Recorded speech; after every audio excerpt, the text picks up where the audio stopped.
Guys, welcome back. Today we're going to do Avengers Annual issue number 13 for $1. Well, I didn't pay more for that by Marvel Comics, so let's dive in what this is all about. It's been written by Roger Stern and drawn by John Byrne and none other than Steve Ditko. That's cool. It's cool to see Steve Ditko again. He's a legend. And yeah, we see Captain America and the original version of The Fixer. And I always loved The Fixer in this form before he became something different in the Thunderbolts, etc. I don't know. I love this design with this battle suit that he is on. He is some kind of a tech wizard, if you can call it that. So Captain America is here, and this is some kind of a complex with a lot of equipment and machinery. And Fixer says, "I didn't expect to encounter an Avenger, but it doesn't matter. The Fixer is prepared for you for any eventuality." Captain America, recognizes him a little bit, and that he says that he's a wanted man, and he says, "I'm sending you back to the prison." And then his kicked, shorted out his battle suit, and then and he says to the Fixer, "Hey, you need to surrender." Fixer says, "Are you mad? You're just one man. You can't possibly stop me." Well, apparently he does. And the Fixer's stunned, and he says, how? And he says, "It comes with practice, Fixer. Will you give up?" "No, I've come too far. I risk too much." And he has some kind of electro knuckles here. He says, "The equipment in this complex is years ahead of its current technology. The fools who finance this project can't begin to grasp what is here. Only great mind can realize the potential of these devices. Only a great mind has the right. I am that mind, and no one will deny me what is rightfully mine." "Wrong, Fixer," says Captain America. "This facility was bankrolled by the people of the United States. I don't like to hear them called fools. And an oversized ego will never give you the right to take what isn't yours." Oh, poor Steve Rogers. If only you knew what you would been, what are you going to turn in a couple of years from now? Well, let's say between 10, 20 years from now. Yeah, you become something that you're really going to hate, or what people going to hate. Hail Hydra. Let's go. Let's move on. So, I want to say cows, but soldiers coming in, and they say, "Hey, how did you get in?" And it seems that there are multiple people try to get in this complex. And then he is taking a call to the Avengers Mansion where Vision is here. And I don't know, someone from the council, Unison security thingy. And it seems that the equipment here is none other than from Bruce Banner. And Bruce Banner isn't here anymore. So he's just here to Hulk 300. Captain America confirms that Banner is gone along with the Hulk. So I believe, but I could be wrong, that there was the time that Banner or the Hulk completely lost it, and they are being and Doctor Strange transporting the Hulk, the mindless Hulk, to the Crossroads dimension. But that's an assumption. Anyway, so this guy says, "Hey, maybe we should take a couple of the nation's best scientists to go over Banner machines and decide what to do with him." And also Vision gives, who's the chairman of the Avengers here, is giving Cap here the order to, along with a couple of Avengers, to escort these scientists to, secure the perimeter or whatever against any villains. So, and then we're getting introduced to, Captain Marvel here. Beast is coming, and we have also another scientist, and this guy's a dick. He's insufferable. He thinks he's very good and smart, etc. And while others having fun, he is, nagging and crying. And also, Pym is here, Hank Pym. They have a history together, as probably most of you know, and they are separated from each other, etc. Yeah, some nice reunion. And they also going through some, technological airport alarm thing, testy, how do you say, security guard. Yeah, Captain Marvel says, yeah, it's against people who are probably how do you say, appear different from what they are used to be, like Skrulls and aliens, etc. So, okay, this is happening, some goofing around with Beast and Thor and other people, and Thor is very intimidating to this guy who is, being, like I said, a real, not a nice guy. Look at this bow tie, by the way. It sucks. So Thor confirms this is another guy comes in for the inspection, and he says, "Wait a minute, I wasn't informed of any other experts. Who is he, and where is he?" And well, it's none other than Mr. Fantastic, along with the ride with the cool She-Hulk, and he's sucking up to him. So okay, so they all introduced, and he says, "Hey, let's go to Northwind, which is the complex, right?" So, but meanwhile, we have some birds here laying something, and then we have a mysterious green figure coming out of the ground. I wonder who that be. So, yeah, they are here researching the equipment of Bruce, and Mr. Fantastic says that this is a gamma scope. He mentioned it to me once before he lost control of the Hulk. He designed it to detect and observe gamma activity from near space to the very edge of the cosmos. She-Hulk says, "It's eerie. Avengers mentioned, and the Fantastic Four backs the building. Headquarters are full of computers and such. But this place puts them both to shame." Yeah, I like that a lot. I like that the writer really acknowledged that how smart Bruce Banner is, and that he's actually a genius. And he confirms that in this comic that he is, one of the top scientists, along with Tony Stark and Mr. Fantastic. He is on the upper echelon.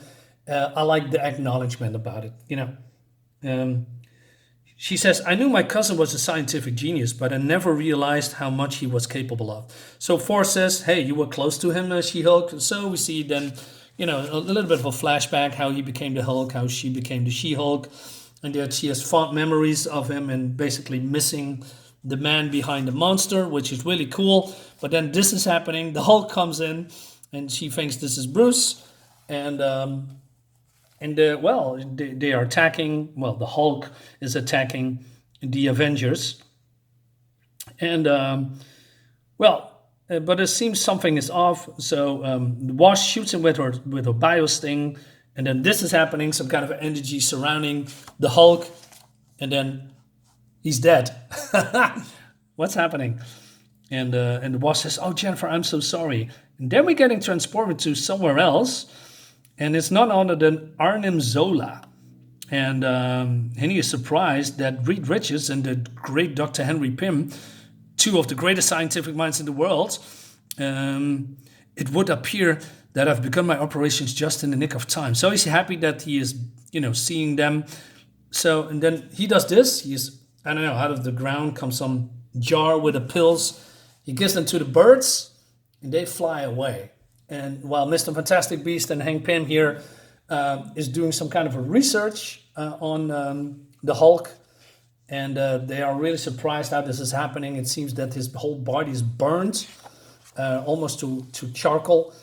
And while these two are just doing their scientific stuff, Beast finds a little bit, that they are, he is not on their level. He feels a little bit left out. But then he's doing some probing on the shorts, and he's finding some interesting data, right?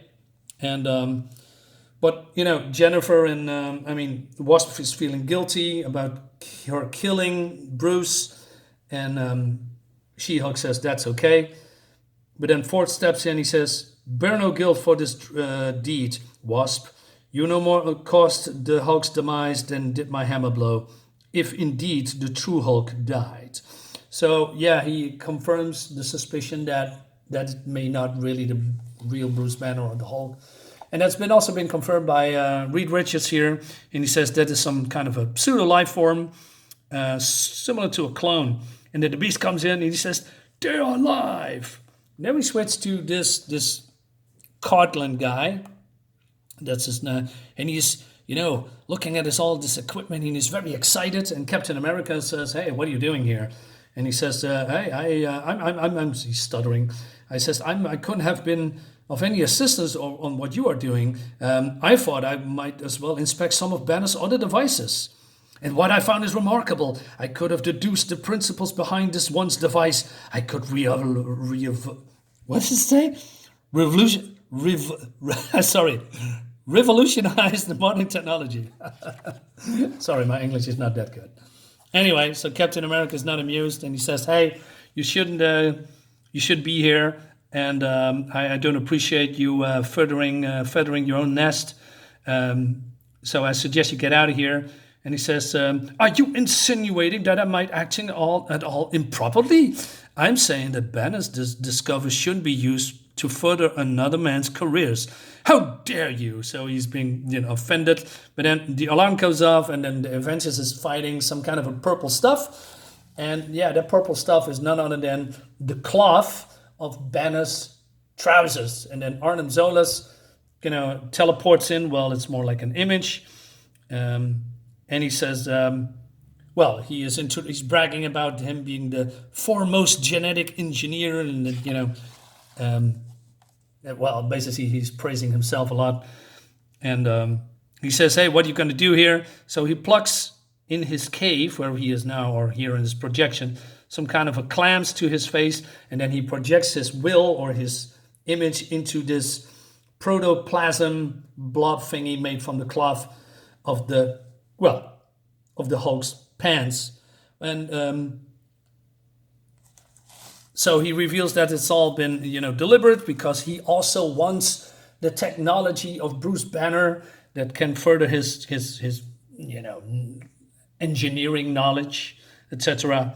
And but then other Hulks come in before the Avengers can do anything, and they have a fight with the Hulks. But it seems that the Hulks are not as strong or capable of doing much. Can do much damage as the original Hulk. So Force confirms that they have the strength, but not his spirit. They are but mindless limitations.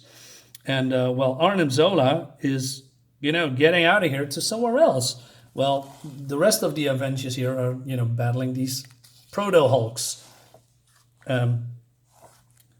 It looks cool, right? And they have some fun with all these fights, especially with Beast. And they have a good team up with he has a good team up with the She-Hulk, as you can see here.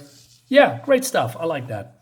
And meanwhile, now Captain Marvel is coming into the fray, and she's using her power to, destabilizing the molecular structure, I believe, and then they are being burned again. But then the protoplasm of the Hulk's pants are coming alive too, and they're going somewhere. Well, you can imagine where they are going. Still, the battle rages on, and then Codland is here, still, doing his own stuff. And then he turns around and says, "Oh my God!" And Reed says, "Codland, run for it." "Not so fast," Arnim says. "Who are you?" "Who am I? What are you?" "I will ask the questions. Who are you?" "I am Douglas Arthur Codland." As I suspected, a nobody. So he's been pissed off. He says, "I'm a nobody." And Reed says, "What do you intend to do with us, Zola?" "Why, to make use of you, of course. One could not ask for two most distinguished collaborations." "We'll never work with you," says Pym. "Not now, perhaps, but in time I will change your minds. Now, this apparatus looks interesting." So, he's just doing his stuff there. And so they try to get out of his construction, but they cannot do it. Meanwhile, battle is still going on. And then, this is happening. So all these Hulks are getting, stopped, destroyed. And more of this stuff is coming from the Hulk's bodies, right? And but then also more rising from the ground because of those pills. And it seems that this blob here is giving instructions to the new Hulks.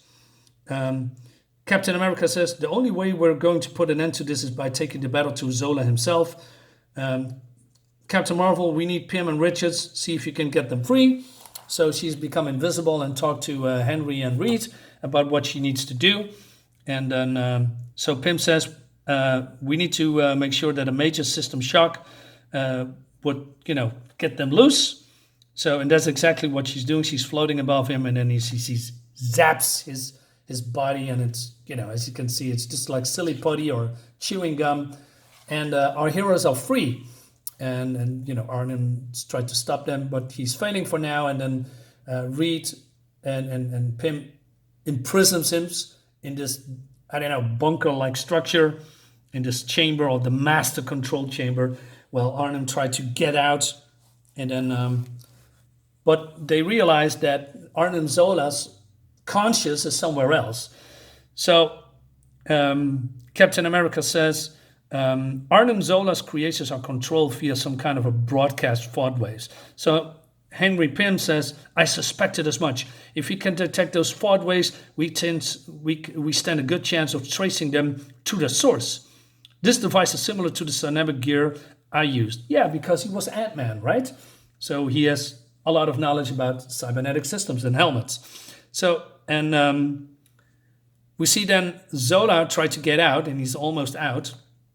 Pym suddenly got the transmission, and they asked Captain Marvel to go to that location before he gets in. So he is in some kind of a cave, and she doesn't know what to do because it's all organic matter, all these computers.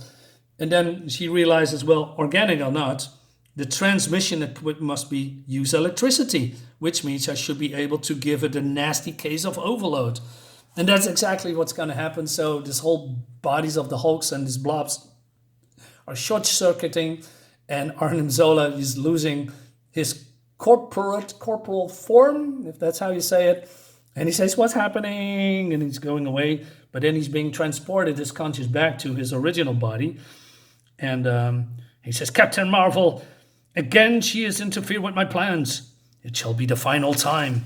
So he does this, and he is now, he says, you are a fool to take a corporal form in my presence, Avenger.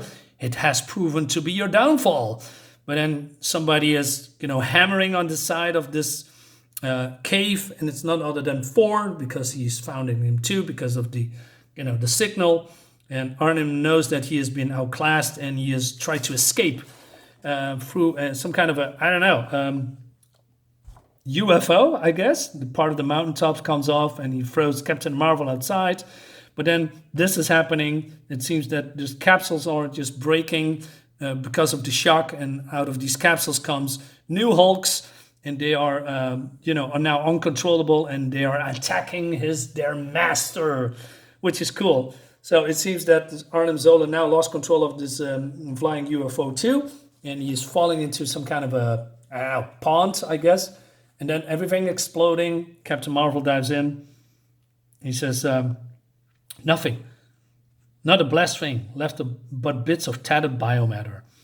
And so they are regrouping, and says, so Zola wound up as food for the fishes. Can't say I'm sorry. I just wish I've got a chance to pound him to the ground. Just the idea of some creep getting his hands on Bruce's stuff makes me see red. So, but then Reed and Pym reassures us that it's not going to happen, because somehow the government gives them the blessing that the Avengers and the Fantastic Four can disassemble the equipment, and they are being in good hands right now. So everybody's happy, and then except Cadwell, or what is his name. So yeah, the Beast is having some fun with it, and he says, hey, should we do another game of chess? Because he did that before and he lost, and that's why this guy doesn't like Beast. Yeah, overall happy ending, and overall a fun comic. Not too complex, but seeing Ditko and Byrne together, that's a nice touch. Guys, let me know what you think about this annual. Have a great weekend, and see you next time.